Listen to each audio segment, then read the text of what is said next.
Well, thank you all for joining today and for being a part of this event as we discuss this very important and a topic that is very personal to a few of us and also a very important topic for us, especially as Christians, to engage with. And so we welcome you all. Thank you all for taking time to be a part of this on a Wednesday evening.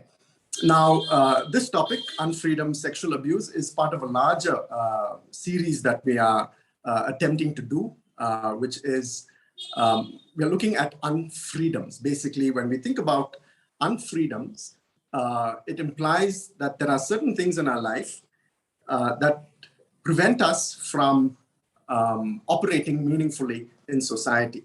And so this could be many things. For some people, unfreedom could be a disability, and a disability might come in the way of them operating freely and effectively in society. And for others, it could be an addiction. And so we're planning to do a series on all of these topics: addiction, disability, and also mental health. But today, what we've decided to look at is a very sobering topic, which is sexual abuse, and how sexual abuse sometimes prevents people from operating freely in society. And so today, that's what we're going to discuss. And this is very important for us as Christians, especially because when Christ offers us freedom, he offers us not just spiritual freedom, but also physical and emotional freedom. If you look at how Jesus operated when he was here, he was always operating at these three levels: physical, emotional, and spiritual. And so part of that mandate as Christians, we are also asked to see how we can bring freedom to people, to the entire human project, and not just one aspect of that human. And so that's the explanation for unfreedoms, and also the explanation as to why we've picked sexual abuse. And so today, we are so happy to have a really great lineup of experts and panelists to join us. So to begin with, we have Pranita Timothy with us. She is the senior consultant of Justice and Hope. She's very passionate about the work that she does. And I'm sure many of us might be familiar with her already. The issues that are very meaningful to her are justice-related issues, which include human trafficking, domestic violence, child slavery, and abuse. And so she spearheads heads a strategic guidance in the projects of Justice and Hope in India. And so that's the organization that she is a part of. And you can see the rest of her profile that's projected on the screen. She is a well-known speaker. She's invited in different places to speak. Of course, today, of all days, the problem, she has a speech impairment as of now. She's not able to speak very clearly. But anyway, she has agreed to join us, and she'll try her level best to add and contribute to the discussion. But along with her, we have someone from her organization. This is Dr. Prabhakaran Anandan. He is the program manager for disabilities and child sexual abuse. And so thank you so much, Dr. Prabhakaran, for joining us as well. Then along with Pranita, we have Sonal Kellogg. Sonal Kellogg is a senior journalist with over 3 decades of experience in print media, digital media, and electronic media. I met Sonal in Gujarat, and we got chatting about this issue, and I realized she was very passionate about it. So the moment I thought of this topic, I immediately contacted her and asked her if she'd be happy to join, and she wholeheartedly agreed. And so thank you so much, Sonal, for being a part of the panel. And then along with Sonal, we have Shushmita Philippos. She's a clinical psychologist with over 18 years of experience. And so her views on this topic will be highly valued. She's a trained trauma therapist. She has a private practice called Thrive, and also works as a consulting psychologist for corporates and NGOs. Shushmita enjoys pastoral ministry along with her husband, Mobis Philippos, at Gateway Ministries family of churches. So again, thank you so much, Shushmita, for joining us. And then last but not the least, we have Gold Praveen. who is manager, engagement, Lloyds Bank, and Bank of Scotland, UK. He began his career in World Vision, some of us might know him, in Chennai, and worked for Child Fund International and VSO International, Delhi. Gold currently works as manager engagement for Lloyds Bank. And he is very passionate about child empowerment and mentoring, and believes in being at the forefront of transformation in a hurting and rapidly changing society. Gold himself has a very powerful story, which we will hear in bits and pieces as we sort of plow our way through this hour and a half that we have with us today. And so what we'll do is because we're talking about child sexual abuse, we'll begin by asking. First, we always start with the end in mind, right? So I have my colleague, Prabhakaran, who will take you through the definition. But I want to tell you that to have the end in mind, which is ending child sexual abuse and having a safe environment, we need to have what is called, I want to share with you what is called Inspire. Can you share that slide, please? Inspire. So the first thing is there any deterrence? If I'm an offender today, is there a deterrence? If I abuse somebody, will I be stopped? No, because the convictions are so poor. I can get away with abusing a child. I can get away by abusing any number of children. So what is the end in mind? The end in mind is we need a country where we are held accountable, we are held responsible, and the laws work. Prabhakaran, can you please share the Inspire slide? Secondly, are our norms and values so poor that we do not hold safety and security for our children as the highest requirement? Thirdly, are our environment safe? Or are we telling our children, you need to make your environment safe? No. The burden should be on the caretakers, on us, to make this place safe. So today I'm so grateful to Life Focus Society for picking up this topic. Because in 2007, the statistics say that 53% were sexually abused in 2007, which is pre-pornography era. Can you imagine the numbers today? After pornography. It is unbelievable.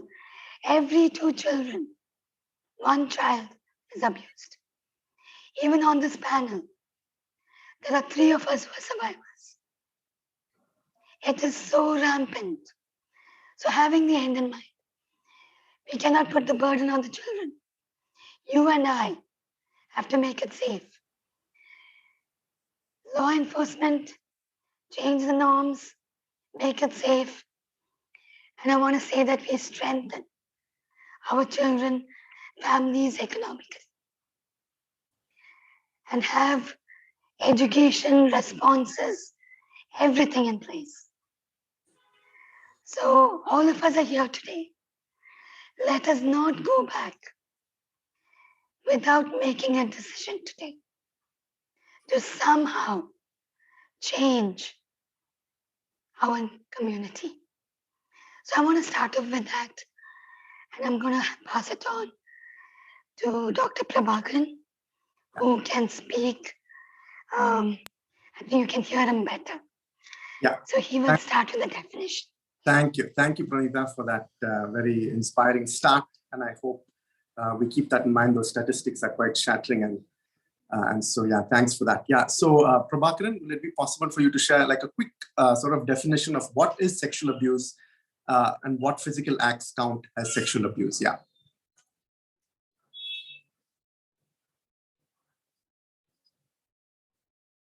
Should I read this, or is? Okay. Yeah. Good evening, all. Before the child sexual abuse, we should know who are children. So, according to the UNCRC, below the age of 18 years, the boy or girl who are below the age of 18, they'll be considered as a child. So now, what is a child sexual abuse? A child sexual abuse is defined as sexual activity with a child by an adult, adolescent, or an older child. If any person engages in sexual activity with a child, that is sexual abuse. In a simple term, I can say any person engages in a sexual activity with a child, that is a sexual abuse. With or without physical contact, but with the intention of sexual favor or sexual intent, that is also sexual abuse. So in a simple term, again, I'm repeating, if any person engages in a sexual activity with a child, that is a sexual abuse. Yeah. And then you have the second part as well, which says if another child or an adolescent engages in sexual activity with a child, it enters a gray area. So what is that gray area? Can you maybe just... Yes. Yeah. Yes. As I said, any person, the person may be the older children or adult, or the same gender or opposite gender. Anybody is a person become a perpetrator. So that's the explanations there. Even if it's another child, Dr. Prabhakar? Yes. Even another older children abuse the younger one. Below the age of 18, this abuses also happen. Okay, so what if it's like a 15-year-old sort of engaging in some sexual activity with a 13-year-old or a 12-year-old or a 5-year-old? Yes. Example, around 16-year-old boy abuse minor girl, then the case will be dealt with the JJB, Juvenile Justice Board, and the child sent to the Juvenile Justice JJB, Juvenile Justice Board, for the heinous crime. Okay, yeah, thank you. So I want to move the question to Shushmita. Shushmita, how early do you think should we expose our children to this definition for them to sort of understand that this is what is happening? How early do you think should we expose them to this definition? Yes, I think that's a great question, Bobby. I think just like anything else in life that we prepare our children towards, safety norms, crossing the road, being careful in the kitchen, handling emergency stuff, just like anything else that we prepare our children, we can immediately start training our children towards what is good and what is not good. So nowadays we use the word as safe touch and unsafe touch, because initially they would use words such as good touch and bad touch, but had kind of a moral kind of meaning towards it. So which meant to the child that there's something bad in it, there's something bad and maybe I am bad. Okay, when there's some wrong touch which has happened. So we use words such as safe touch and unsafe touch. So that learning can happen almost immediately. Whenever your child is able to talk, ready to go out of the house, use those things that we want to teach them. We teach them 3 safety rules. Okay, we call them the 3 safety rules, which is the go, run, and tell. So we tell the child, so what can happen if somebody is touching you in a way that you don't like, touching your private body parts, what would you do? So they would say no. So then, sometimes we would imitate and we would just kind of explore that whole experience with the child. So can you tell me, how would you scream no? So they would just scream out and say no. And then you would run. So we would just say like, okay, how would you run? And then tell and keep telling till somebody hears you. And sometimes maybe your child is in a situation that they can't say no. They're already being overpowered. They're already in an abusive situation. So then we tell them that you can think no. Okay, you may not be able to say no at that point, but you can think no. So empowering a child towards this can start very early. I think sometimes we may have a mind block, especially culturally. We don't talk about sex and sexuality. A lot of it is hidden. We don't talk about language as well. We don't give the correct language to children. And then that becomes a challenge for them. So then there is also shame already attached towards these words, towards these things. But if we talk about it in a normal sense, help them to just know what their world around them is. Sometimes parents would also say that, are we overdoing it? Maybe they will get more anxious. They will get more scared. No, that's not the case. That really never happens if you teach them as along with everything else that you're going with. Okay, so it's perfectly safe. It makes them stronger. It makes them more confident.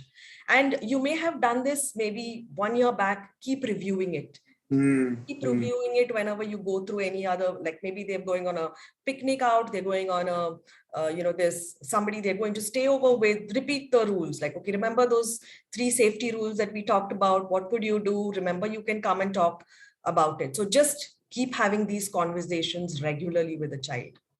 Great, that's helpful. Yeah, the safe and unsafe touch, that's new because I've always heard at least good and bad touch. Yeah, but this makes a lot of sense. Yeah, go, run, and tell. Yeah, thanks for that. Now, what I want to do is I want to ask Gold if this definition and this explanation that Sushmita gave just now, and the definition that Prabhakaran gave as well, how do you think would it have helped you in your experience? Maybe you can just share a little bit of your experience and then maybe connect it to would this have helped you and how might it have helped you? Or did you try it out? Yeah, Gold. Definitely, I think the go, run, flee basically definitely would have helped.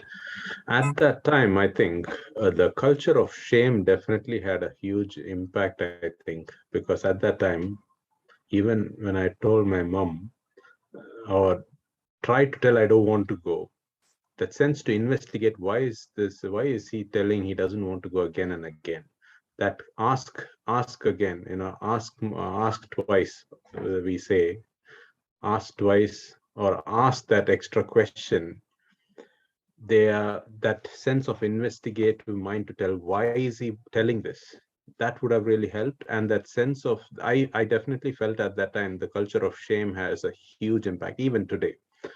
That being able to deal it with any other wrongdoing, there's a sense of shame attached, which kind of covers up everything, that boldness to act on it. So I definitely feel at that time, if my mom or any elder would have spoken to me about these preventive measures, good touch, bad touch, flee, run, I would have definitely avoided that situation. And perhaps you've been a bit more forceful and free with your mom, minusing that shame angle. Do you think this removes that angle of shame a bit if this go? Oh yeah, absolutely. So if a parent, say for example, if I am telling my son that is a bad touch and telling why, for his age appropriately, if I communicate, he will automatically know that, I'm open to talk about it. So there's no shame attached to it. It's like any other thing, like Susmita shared, it's like any other thing. You're not supposed to touch fire. They know. Because the hurt, some of these elements, the hurt directly results in physical pain that you can see. But here, there's a lot of hiddenness and mental pain and trauma. So we need to deal it accordingly, I would say. Yeah, thanks. Yeah. Okay, so I never did. I actually never reported abuse because from what I'm estimating is that it must have started when I was 2.5 or 3 or something. So for me, it was like part of life in the sense that I know this. I knew at later stage that this was not right, but I didn't know what to do about it, and I didn't know how to stop it, and I had no means of stopping it until I was 15, and it stopped because somebody walked in and saw us, and that's how it stopped. And I was actually thankful, though I got blamed for a lot of um, being loose and all that from my mother and aunt. But despite that, what I actually was thankful for was the fact that it stopped at 15. which I didn't know how to stop. I knew it was wrong, at least in the later stages of my life. But after maybe 7 or 8 years, I'm sure I knew it was wrong. I just didn't know what to do or how to stop it, because it was my uncle. I didn't know what to do. I mean, the fact that I could tell somebody was not part of the deal. We also lived in a household where my mother wasn't voicing too much about anything. So standing up against my father's brother would have not been something which you could have done, which my father didn't do later also. So most people actually keep their connections with their families going and expect the child to keep quiet. And they just say, okay, this will not happen again. And they think that that itself is good enough. So I never got any counseling. I never got anything actually. It's only when I grew up later that I realized that I need counseling, that there's a lot of after effects and I need to do something about it. But all that I discovered on my own. A case that we often hear, like maybe Sonal's story as well. People don't often report abuse. Perhaps victims have this sort of mixed bag of emotions, personal shame as Gold shared. And then there is also, sometimes I've read, a sense of sympathy for the perpetrator that some victims have. And then there is also concern for parents' well-being. What if I report this? What will happen to my parents? How will they react? They're already struggling. They're going through a difficult time. And so there's this as well. And hence, they don't report abuse. So how can we help someone sort of, if we hear of someone like this who's being abused, how can we help them navigate through these emotional states? Yes. Yes, I think just like Sonal said, there is a lot of shame. There is a lot of guilt while the abuse is going on. We also have to realize that there is a lot of manipulation. There is a lot of control by the abuser, which kind of keeps this relationship kind of going, which kind of keeps this relationship going. And there is a lot of fear. Sometimes there are threats which are given, threats such as, your family will disown you, or your family will reject you. I will kill somebody. Okay, so, and it for a child, for us as an adult, like we hear it now, we might think, no, that could never happen. But in a child's mind, she or he cannot think through those circumstances. So they just believe that it is going to happen. So this is also something which kind of keeps them, just keeps this whole relationship going. Okay, so there's shame, there's guilt, there's manipulation, there's power, there's control, there is familiarity, because like we know that very often, it's not a stranger, it's a person who is very well known to the family. So it's a very well-known person. So there is the discomfort, there is, what are people going to say? All of those emotions going on.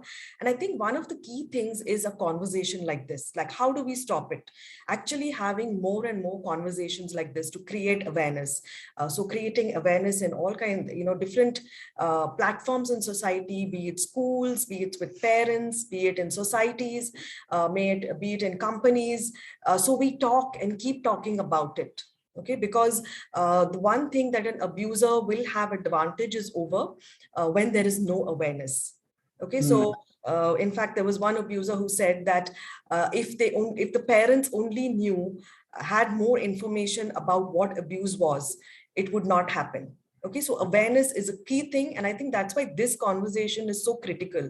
And also, this is not going to be the only conversation that we have. Hopefully people over here who are attending this will go back to their churches, continue talking about it, because that is one thing which can actually stop the abuse. The second thing could be also community.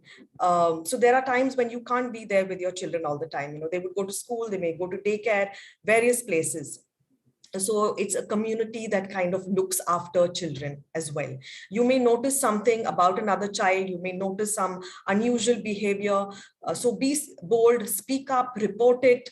There are times when I have come alongside maybe mums or parents and said, hey, I've just noticed something. Maybe you just want to check on this.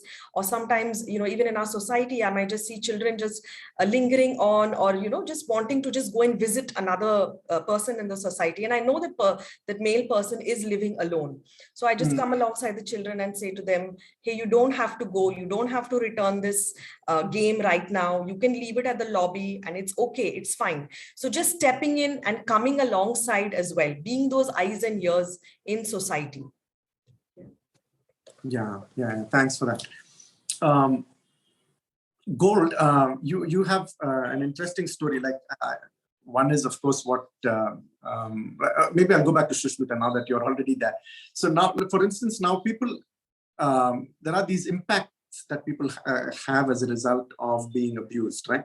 Sonal talked about one and how people sort of profiled her as in one particular way, called her something that is derogatory. Now, in what ways do you think are they affected? So one is what Sonal perhaps talked about. What are some of the other ways that we can sort of look at and maybe say these are signs? Is that for me, Bobby? For you, yeah, for yours, yeah. Yes. So there could be behavioral symptoms, just sudden changes in behavior. It could affect eating, sleeping. There are times when these things have happened, but maybe parents have just never noticed. Okay, there could be self-harm. There could be extremely lonely, isolated. There could be changes in their marks, their performance in school. They could be withdrawing from friendships in school. Maybe they've got into very sexualized kind of maybe behavior suddenly. Maybe having sexualized kind of language suddenly. Children are reporting that, hey, there may be something going on over here, something unusual. You may pick up on some unusual language which is going on. Maybe if you also see signs such as, cuts, bruises, kind of physical signs. Sometimes you see that and parents would miss it. There have been clients who have told me that they have bled, but nobody knew. Yeah? So we could have emotional signs, there could be physical signs, there could be behavioral signs which are seen. Great, yeah, thanks. Gold, we'll have Gold here. So you have an interesting story of forgetting, right, your abuse. So you sort of, so can you explain how that happened and how did you handle that, that whole aspect of forgetting it? And how did it how did it play out, the impact of forgetting? So I think, like Susmita said, all of us have different kind of coping mechanisms to different situations that we face, and particularly to trauma. Some people handle trauma very differently. They get very aggressive. Some people just completely close off. Some people just push it down. Even not just trauma, just to any experiences, which is not the usual one that you would expect, which is quite unnatural, you can say. So for me, I kind of completely in my subconscious, I didn't even cry, or I think my subconscious, because it was the trauma was so deep that I just pressed it and compressed it completely to a point where I didn't even realize that this had happened to me up until a long time. Even after becoming a believer, it's like that part of my life is completely down somewhere there. I didn't even realize that existed, and that was actually impacting part of my personality, or major part of my personality, where I'm quite an outspoken, extrovert, outgoing people person, where there are elements to that where I was constantly trying to be, but I could not. Then I couldn't realize why. I would love to do that, but I was not bold enough to speak up and put my voice, share my voice, or put my self for it. Up until, after, it is only like when I was 20, nearly 21 or 22, like way down working after a long time, after nearly 5 or 6 years becoming a believer, that I realized that, man, this is a huge area that I need to really, I need to deal with this. And yeah.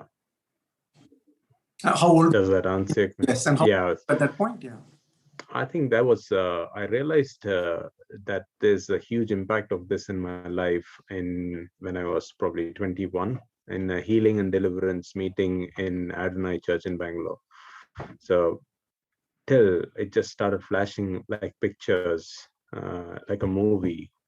And I had to literally cry, like I was crying. The pain, I could feel the pain. I mean, purely God's grace that you have to go through the pain. Otherwise, I had to feel the pain, cry. And ultimately, it came to the point, I realized as a believer, the whole point of that pain is the transformation that God wants to bring in your life. If I realize that, that's when I can move towards victory. The ultimate ending point on that for me was forgiveness. Okay, we'll come to that. Yeah. Come to that. I think Sonal was trying to say something. Yeah, so one of the things I just want to add to Sushmita's thing, we also talk about confusing touch. Sometimes we're not sure whether it is safe touch or unsafe touch, and somewhere in the between, especially with a family member, and you're not very sure how to report that because you're not very sure. So it's that confusing touch also should be taken into account because it actually can be a grooming period which later will lead to abuse or can lead to abuse. Yeah. So that's an important point, which I'm sure she can elaborate more on it about various things and how that affects me.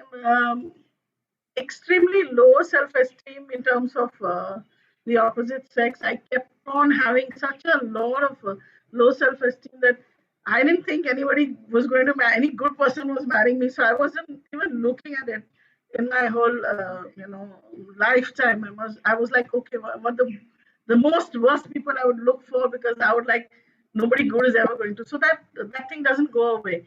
Then even till today, I am not very comfortable if I'm stuck alone in the lift with some guy alone, and that person could be 25. I'm 59, but I can still be very uncomfortable with that. Also, I have that some anxiety inside, which I kind of so I'm not very comfortable with that even till today. And even today I'm prepared to speak about it.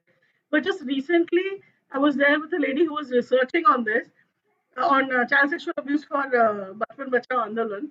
And I was helping her as a liaison because I'm a journalist, so I was helping her connect with people. And she just said, if you don't mind, I'd like to ask you a personal question. Why didn't you report for all these years? And I was so thrown. I felt exposed, vulnerable, all of a sudden. And this is somebody who I was talking. It was another lady my age, but I felt so vulnerable. It was difficult for me to talk to her or to answer that question. And it surprised me that this can happen to me even today because I wasn't prepared. It wasn't in my mental framework was not talk about me. I was just helping her meet government officials and stuff. So yeah. So today, like I'm mentally prepared to speak out. So that can happen even till now. Sure. I think we should keep that in mind. Yeah. Thanks. Yeah, and I just want to go back to Pranita or Dr. Anandan. What is the punishment? So we hear of all of these experiences. They are deep, they're traumatic, it's having the ability to. So what is the punishment for child sexual abuse? What happens to these people? Yes, the abuse is categorized into six categories, and one is aggravated sexual assault. Second one is sexual harassment. Again, penetrative sexual assault, aggravated penetrative sexual assault, and aggravated sexual assault, sexual harassment using child for pornographic purpose. These are the six category comes under the POCSO Act. And penetrative sexual assault, in 2012, it was enacted. The POCSO Act was enacted in 2012 and it was revised in 2019. The punishment has increased. So in 2012, for penetrative sexual assault, minimum 7 years. And in 2019, extended to minimum 10 years to maximum imprisonment for life. And aggravated penetrative sexual assault, in 2012, it was minimum 10 years. And now 2019, minimum 20 years and maximum imprisonment for life up to death penalty. And for third, aggravated sexual assault for maximum 7 years, and for sexual harassment for maximum 3 years, and using child for pornographic purpose, maximum 5 years and up to 7 years. So these are for the major categories, and also there are subsequent categories are there. Yeah, and it's quite frightening to listen to the consequences of the act. but yet people are still out there. So would you say it's lack of information? I think someone already spoke about that, that perhaps if they had known, they might not have done it. So is there a way to get I would this? say it's a lack of convictions. Convictions as well, yeah? Yeah. Build on that a bit, Pranita, yeah. Yeah, so people don't report it in the first place. And there is, when you don't report it, it's called abatement, which means you are part of the problem. Because you are hiding information that the child has been abused. And there is punishment for abatement. Can you show the slide, Dr. Prabhakar?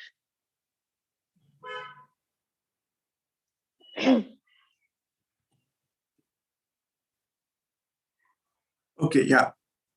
So now let's say now you're saying 1 second, yeah. Yeah. So what I wanted to say was, many times we are afraid to report, especially schools, churches, colleges.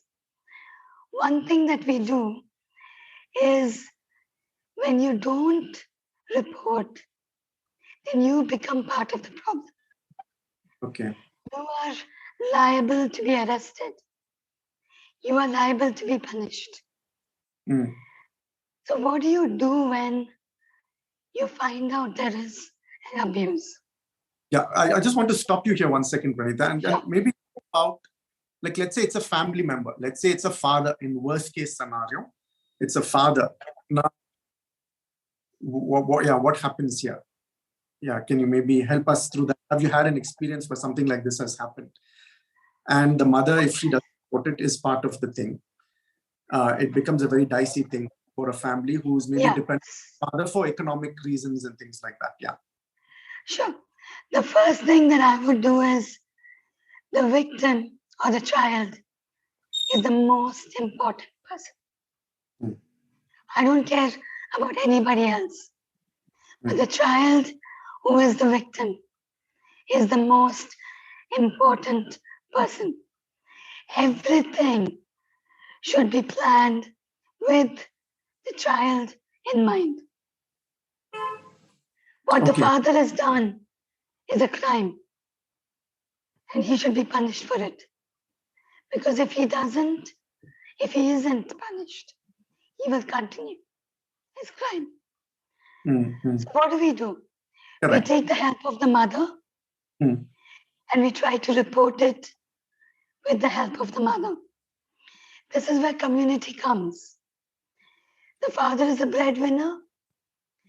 Fine. If the father is taken out of the picture, we need to strengthen the mother and the child economically. Take care of them. That's where community comes. You and I should step in and help them out. Do you have a story where something like this has happened, where a community has stepped in, or is there an organization that does something like this for people who steps in and guides the process? We've taken care of many cases.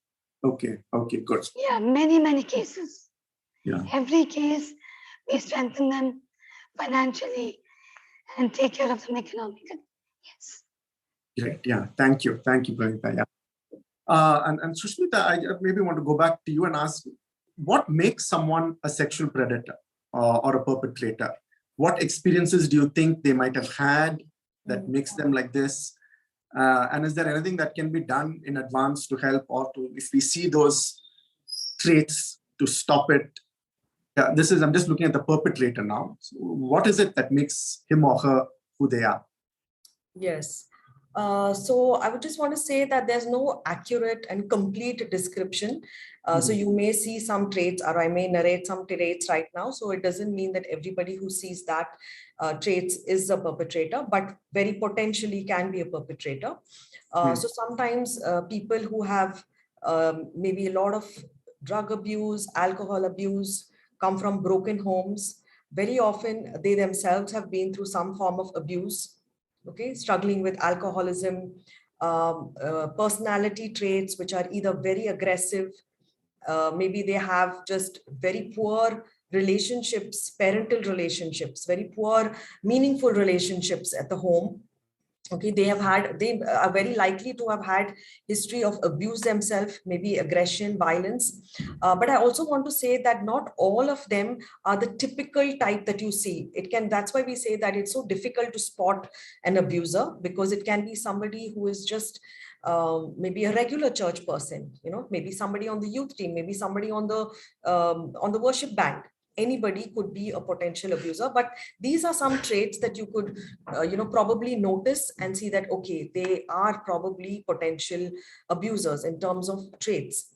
But I also want to say that there are also some, like supposing you see somebody who's been having a lot of time with children, who is volunteering themselves way too much to babysit. Okay, somebody who is probably walking on children way too often. Okay, somebody who is insisting on hugging, kissing, touching, cuddling. And I think sometimes in our Indian culture, we just, get the kids to do everything. We just tell them, no, there's an older person, and so go and hug and kiss and welcome the person. But if the child is uncomfortable, we want to respect the child and teach them that they can have charge, they can take control of what they would like and what they would not like in a person.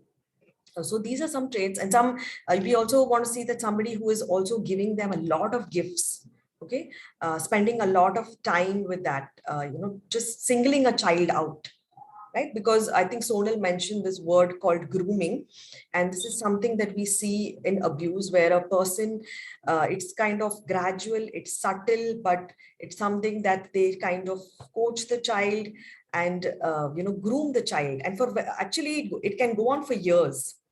Right? And an abuser can also groom the parents to win the parents' trust, to win the parents' full acceptance. They would just be so content and say that, okay, this uncle or this aunt you'll be completely safe with. Yeah. So these are the kind of people that we want to be careful about. Yeah. And odd question. Can I add something? Sure, Pranita, please. Yeah. So when somebody is a victim of abuse, and we're talking about anywhere close to almost, we don't know the numbers in exact. Mm-hmm. The response to abuse can be 3 ways. There is no change in the person, or they could become sexually dysfunction, or they could become hyperactive sexually. Mm-hmm. So sometimes the perpetrators themselves were sexually abused before. Okay. Yeah. So how do we sort of help you were them? asking, so you were also asking a question, right? In the beginning when we started. Many times children act out. Correct, yeah. Because they are being abused. So they act out on others. Yeah. Also. Yeah. And so how do we help a perpetrator? Yeah. How do we help a perpetrator? First of all, ask them to seek help. Mm-hmm. Go find help. Go to a psychologist. Try to find help to get over it. Okay. Do you think reporting itself will help them, or do you think it might damage them more? Let's say if we report them to the police and then they get one of these 10 years in, or life in prison, 7 years. Do you think that helps? Or see, you and I are nobody to make that decision, because we were not raped. We were not sexually abused. Yeah. That decision is dependent on the law, according to the law, and according to the person who was abused. You and I have no right to decide whether we should report or not. Okay. According to the law, we should report. Great. Yeah. Thanks for that. Yeah. Sonal, now you also sort of help in this area. So usually parents and caregivers, they find out. Also, sometimes what happens is children, children tell other children, and sometimes they make a promise pact. Don't tell anybody about what has been happening. How can we help someone like that if they're perhaps listening, or maybe a friend who's sitting here and listening to something like that and has been told by a friend that whatever be the case, don't tell anyone about what's happening? What would you tell that person? See, when we're creating awareness in schools or amongst children, we should also tell them that if you know of your friend being abused, then you should report it or tell somebody in authority so the person can be helped. Otherwise, that abuse will never stop. It will not automatically stop unless you move to another place or something. But otherwise, it will continue.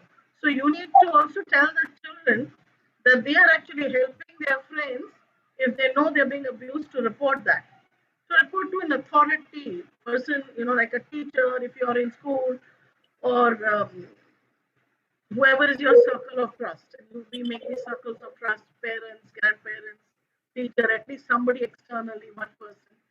So we should tell them that unless you report. In fact, I know of a case in my friends runs a home for sexually molested girls in Delhi, and one of the girls who was going back, there were these girls who were staying there. One of them, they would go to their home, meaning their mother, single one parent was there.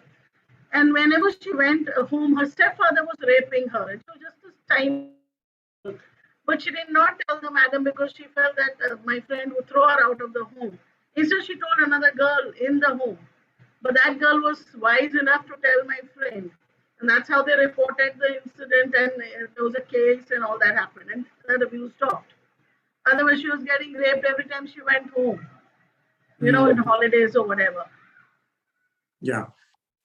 Cool. Yeah, and just sort of keep this in mind as just to sort of connect this. I want maybe Shushmita, if she can answer this. Like, when caregivers and parents find out, what is one thing that they shouldn't do? Blame them. Excellent question. I just want to go back to one thing that Sonal said about the whole thing about the secret. I think that's another thing that abusers use in this whole, keeping this relationship going, the secrecy. This is our secret and this is our little secret. So they just keep that, that kind of a special bond in a sense going.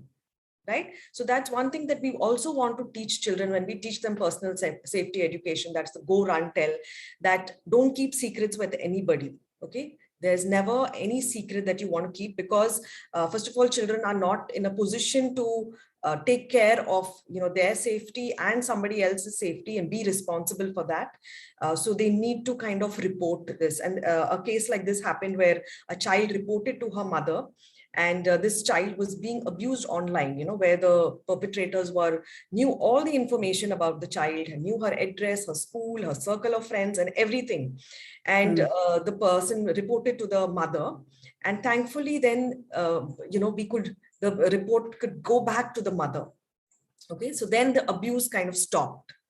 Right. So it's very important for children to know that we can't keep secrets which are not safe for them. Yeah. So that is the one thing. I think the question that you asked, Bobby, is I think the thing that parents, the thing that they should not do is, the first thing is to blame the child.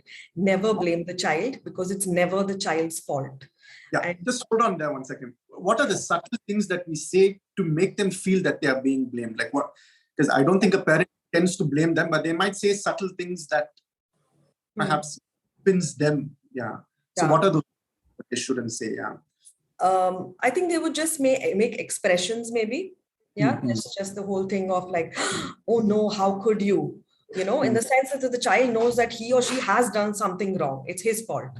Yeah? Or sometimes there are comments made as well, like, you should not have dressed like this, or you should not have gone there. You should have known better. How could you be so silly? Yeah. So blaming the child is something that we never want to do. I think also not talking about it enough is, in a way, not giving them enough language, not giving them enough expression to know that this is not okay. Yeah. Okay. So yeah, go ahead. Go ahead. What should they do? Yeah. What should the parent do? So if a child discloses, so be open to have this conversation. So okay, so what went on in school? And sometimes children might just report something which happened with another friend. There was this child who was showing me pornography in class, and so then how will a parent respond? So then our response at that time is very critical, in the sense of, oh my goodness, how could you do that? That's something that we never do. What the Bible teaches about this, right? So then we close the doors. We just have these barriers and these walls where they know, okay, sex and sexuality is never talked about in the house. Yeah, so having open discussions about these things. And remember, it's also not going to be only abuse every time, but they could be talking about pornography. They could be talking about issues to do with, say, the pride movement. Anything which concerns them is of a concern to us. Okay. Yeah, so they will test us, they will test our boundaries, and they will ask us the difficult questions at times. So keep having open conversation with them, have age appropriate conversation, using that as a teachable moment with them. Okay, yeah, thanks. Yeah. Um, Pranita, can I step in here? Sure. So I want to be also very careful that in our system today, if you go to the police, they may not take a case. Correct, yeah. It's not easy to file FIRs. Sometimes it's not safe to file also. So it would be best, that's why we started this program, where we sit with the child, with the caretaker, and we assess what are the dangers. Correct. How should we report? Question actually to you. What does aftercare look like? What happens? Yeah,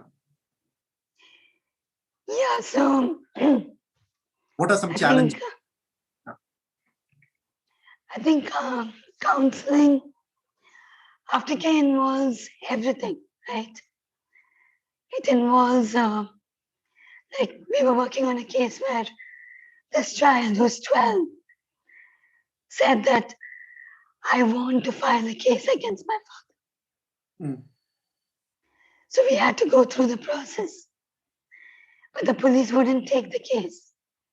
So that's where the NGOs step in. So you step in, you help them with the process, the FIR, and then you work on the restoration. The child goes to a counselor. How long is this, the process, usually? So it takes anywhere between a year, 2 years, 3 years.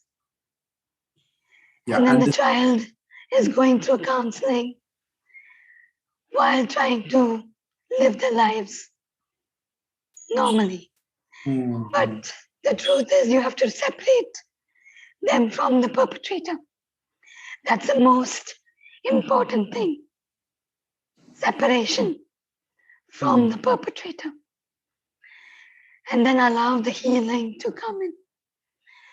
Now, trauma doesn't go away in one day or in 10 sessions, or there is no prescribed time for trauma.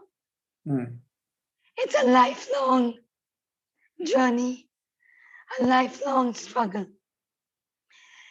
And many times people ask, why didn't she report then?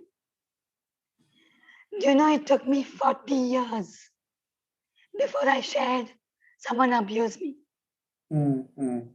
I shared with my husband after I was 40. There is no time limit for healing and restoration. It can come back, it can flash back. So it is something that can come back after marriage. But these are things that you have to deal with. You have to deal with it. And I saw comments.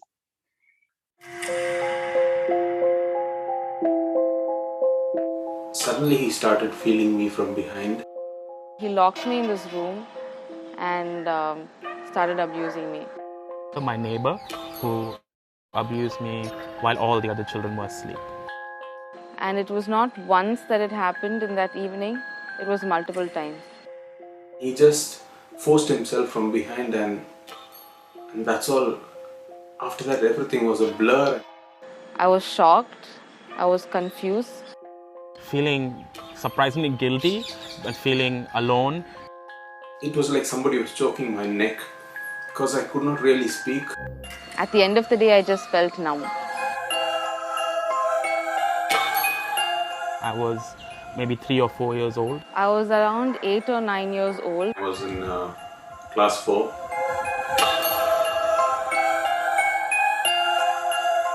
I was left with a babysitter during the day when my parents were at work. I was living on a campus where it housed a Bible college, an office, and a living quarters. I went to play in my friend's house one evening, and this person was there. On a Tuesday evening, 4 o'clock, I had to go to the senior's house, and he was to teach me for an hour. I did not tell my parents, I didn't tell my brother, I didn't tell anybody, and never in church. At that point, I did not trust anyone in church. I didn't know how to go talk about it, or even to my parents. I was trying to suppress it to a point where I completely forgot, and I didn't share it with anybody.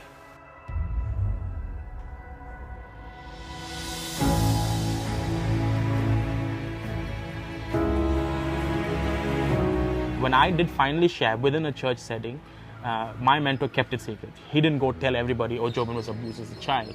He kept it secret. We worked together on it. I had a counselor, I worked with the counselor, and I got the help I needed. But unfortunately, I much rather have gotten that help, when I was much younger. It took me nearly 13 years to open up and share. I've had people come and tell me, Karen, Jesus is telling me to tell you that He loves you. And that was something that helped me move on. My pastor, who was also my mentor, who openly showed his life with vulnerability and did not judge anybody who shared with him. That gave me confidence that I can open up. If the church or someone had even mentioned, if you have been abused, talk to your parents, find the people to help you. If that had been a conversation, then I would have felt more comfortable talking about it. I urge the churches to recognize such cases and also react to it appropriately. And that is the way, that's the initial entry point, I would say, for anybody to walk in the healing that Jesus can offer. And church is the only place where that door can open. If they don't, that this will become a baggage that they will carry along. And because of this abuse, there are so many people who are not able to express themselves. Deeper issues of pornography and other issues are in our lives. Sunday school teachers need to be trained, pastors need to be trained, and pastors need to then take the conversation public. So take the conversation to the pulpit. Start talking about the real issues that people face today. Take steps to teach about the local law so that there's an understanding of the criminal aspects of the issue. So assure to the child and to the family that they will stand by their family through this difficult situation. Having a protection policy in place emphasizes the need for everyone to comply with the policy. Families within the churches need to start discussing it in connect groups. Understand the gravity of the issue. Be aware so that you notice, so we can prevent this. God has a heart for those who are vulnerable and abused by powerful. Then it is all the more important that we reflect that heart. I'm able to see the bigger picture now, how God turned that disgusting situation to something that was worthy to Him, something that is of value to Him. Where right now I am working towards ending child sexual abuse.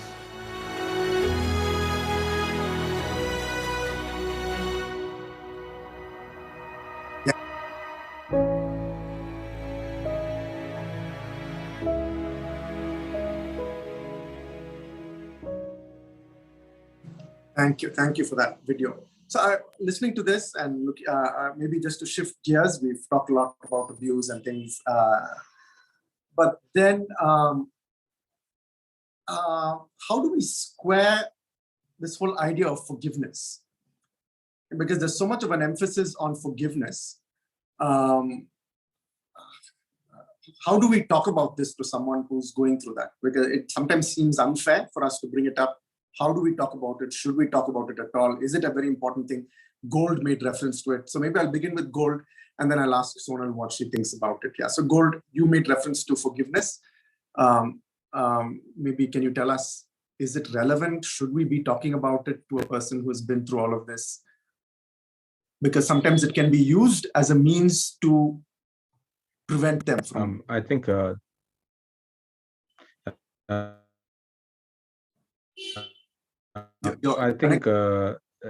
the entry point is forgiveness, that wouldn't make any sense. Hello? Yeah.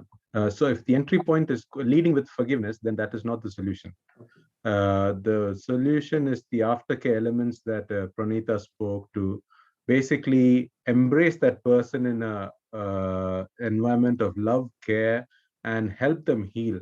But ultimately, bring them through the forgiving grace of God, that they forgive themselves, first. Because many a times, I have been telling, there was a lot of suicidal thoughts was also there. I should tell you that. Hatred towards self, because all these other elements of abuse that enemy brings in, and it will manifest in different ways. So there's self-hate and there's aggression as well. It comes out. But ultimately, for me personally, God clearly told, because I buried it completely down in an endeavor to suppress it and move on. And God clearly brought it back, telling, can you? If you turn your camera off, maybe if you want to, it's. So God clearly showed me that if we want to live a free life and live in God's freedom, He brought it, all the pain lived through that I cried. It came down to forgiving the perpetrators and who allowed the perpetration to happen. For me, more than the perpetrators, the pain and the anger towards my mom was so high that I didn't even realize it was so heavy, that she should be protecting me, but she didn't even listen to me. And that is what God, for me personally, my experience, it boiled down to that element of forgiveness to my mom. The minute I cried through that pain and released forgiveness, I completely changed after that day, seriously. I mean, I'm thankful for that experience in hindsight to God, I would say, but I don't want anybody to go through it. But me personally, I would say, I thank God for taking me through those experiences, that I'm able to empathize where necessary and help people. And if the church was not there, and I can share as well, if the church is not there and the right people were not there, I don't know what would have happened to me. And I make it a point to ensure that this is spoken among youth, teenagers, and young working groups, because that's generally the group that is not discussed as much. It's mostly discussed with leaders and caretakers, school people involved in school or NGOs. It is that groups that actually who are directly involved in it, where we need to engage more and try to debate and get their opinions and speak openly more and more. So yeah, thanks Gol, thanks for that. In another maybe 5-10 minutes, we'll open it up for the audience to ask questions. So hold on. I think there are some really nice questions like adult sexual abuse. What do we do there? Maybe we'll bring that up in another 10 minutes or so. But before that, maybe Sonal, I want to ask you, what if someone says, see, you should learn to forgive. I'll never do this again, but perhaps forgive me. What if they use words like this? What does someone do, a vulnerable person do in a situation like that? For your own mental, meaning healing, you should forgive. But you should report, because it will not stop. This person will go to somebody else, if not you. Because if they feel that you're going to report, maybe they will stop with you, but if the person will go to somebody else and abuse somebody else. So you must report. Also, the Indian law talks about reporting. I mean, it's mandatory. We don't actually have an option in the Protection of Children from Sexual Offences Act. There is no provision for you to not report if you know it. So definitely you should report, and we cannot be worried about how much jail that person is going to be going through. That question is, we are not putting the person through punishment. It's the person's act, and then it's for the courts and the police and all to investigate and find out what's going to happen. So the onus is not on us. Even though I must say that when it came to my uncle, even though I started speaking like in Pranita's case much later, and it's only with Christ trying to get me into this situation of saying that I should work in this that I've even thought of. And when I actually understood that I have to work in the area of child sexual abuse, it's I was perspiring, I was trembling. I just didn't know how I could even begin, uh, this doing this, because it's a very tough thing to do. You kept this thing bottled under you for decades, like for me, maybe 3 decades, and then to start speaking about it and actually working, it's very, very tough. But God has his ways of healing you. It's very cathartic actually to speak up. And some of the things when I spoke to my counselor, I had never even spoke out loudly that this has happened to, that these acts, whatever actually happened. So, even So voicing it, saying it, using you not even forgiveness. heard yourself saying it. Okay, so using forgiveness as a means to Yeah, and for me, Christ is a big, I don't know what happens with people of other faiths, but for Christ, when you're washed with the blood of Christ and you can be spotless, or in my case, shameless. No, not shameless. What is the word I'm looking for? Without shame. without shame. Right. Washed of the shame and washed of the guilt, washed of so much. So Yeah. without Christ, I don't think it's possible, and I don't know how other people of other faiths, how they deal with it. Yeah, thank you, Sonal. Now, what I want to do is maybe go to the church and ask a question. Now, let's say in church also this is happening. I want to ask Shushmita to perhaps answer that question. What can the church do, Sunday school do, youth do to sort of address this issue? What can we do in the church? Yes, a very relevant question, because if abuse is happening everywhere, it's very likely to happen in church as well. So one thing that we can do is to regularly have awareness sessions on what is child sexual abuse, having a conversation like this. So having something yearly is excellent, right? Also having something what we call like a safeguarding policy or a child protection policy is excellent for all churches to have, because if you have some children, we have to be, safeguarding the children. So having the child protection policy is excellent. Also taking everybody through the child protection policy, which includes leaders, Sunday school teachers, volunteers, anybody who has access to the children, taken through the policy and also signs the policy. Okay, on a yearly basis.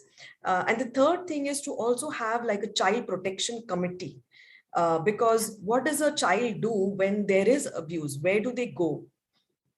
Right? So maybe it's a 3-member team, maybe it's a 5-member team. So the poster is put up in strategic places in the church. So this conversation happens on the pulpit, people are aware about it. So then they know what is the reporting, because I think one thing that happens is there is no reporting format, and because that is not there, then there is the fear of everybody coming to know, or everybody talking about it. So having this is excellent for the church to kind of gear up to keep children safe. Yeah, thank you. Bobby, Yes, Pranita. We have Sushmita in Mumbai who does these policies. Justice and Hope we do across India. Sonal has Sub-Free. She also does child protection policies. So approach NGOs. We are here to help you. Yeah, we are here to help churches. Great. And so what we'll do is put those links up in our chat box, and maybe you can all get in touch with them. So Pranita, how can the church welcome a victim? Because perhaps you're not very good. Maybe we are afraid because of the tag that comes with sometimes with victims, like what Sonal talked about. How can the church really stand by a victim? Maybe if you can just give us 3 ways, some practical ways, and then we'll move to the audience asking questions. Yeah. I think first thing is don't ask questions. Okay. Just love them. Just allow them to be normal. Don't act weird with them. This is if the victim is known. Many times, when I work with people who've been abused, they come along with me to church out of their own free will. We never force anybody. I never introduce them as victims. They are my friends. And one girl came up to me and said, I want to tell the church what happened to me and how God healed me. And I told her, the church will look at you differently. They will judge you. And she said, I'm prepared for it. And she was ready for it. She prepared her testimony and she shared. The church was shocked because they knew her for 6 years and they knew nothing about her abuse because she had healed so well. And I think that's because the church accepted her. They invited her for birthday parties, cell group. They just embraced her and loved her. That's what you need to do. And she is one of them who came to me and said, if Jesus forgave me and loved me, shouldn't I forgive my perpetrator? And I said, yes, you should. But it is never right for me to ask her or force forgiveness. That's a good point. Yeah. Yeah. God will touch her and the love of God will transform the victim. And that love will seek after forgiveness. So it is never a place for us to push forgiveness. Allow God. Allow God's love to envelop, overwhelm, and transform. Once the transformation happens, then, the victim becomes the face of the movement. In Isaiah 61, verse 4, it says, they are the glory of God. And it is they will rebuild the ancient ruins and places devastated. Can I So quickly they share? become Isaiah 61, 4. They will be the glory of God. Yeah. That's lovely. Probably we can. Thank you. Bobby, quickly, can I share something, Bobby? So, like Pranita said, Christ will, when we are truly surrounded. So, our job, I would say, is to ensure that whoever has gone through that experience is surrounded, has the opportunity to experience the love of Christ when it's manifested through people, provide that care that is completely bolstering as human beings what we can do. Whether they are inspired to forgive and move on, that is the job of Christ. But for us is to be that vessel that carry the element of Christ, or be what Christ has asked us to be. Simple. Be it good food, take them to great experiences, take them away from the situation, do all that what we would do for our friends. What if my close friend went through abuse? What would I do? Simple. Be that person, cook a great meal, take them through phenomenal experiences that really help them move away, basically, and be Christ to them. And then Christ will inspire forgiveness. But Christ, it's the job of Christ to convict, and our job to be what Christ has called us to be for those people.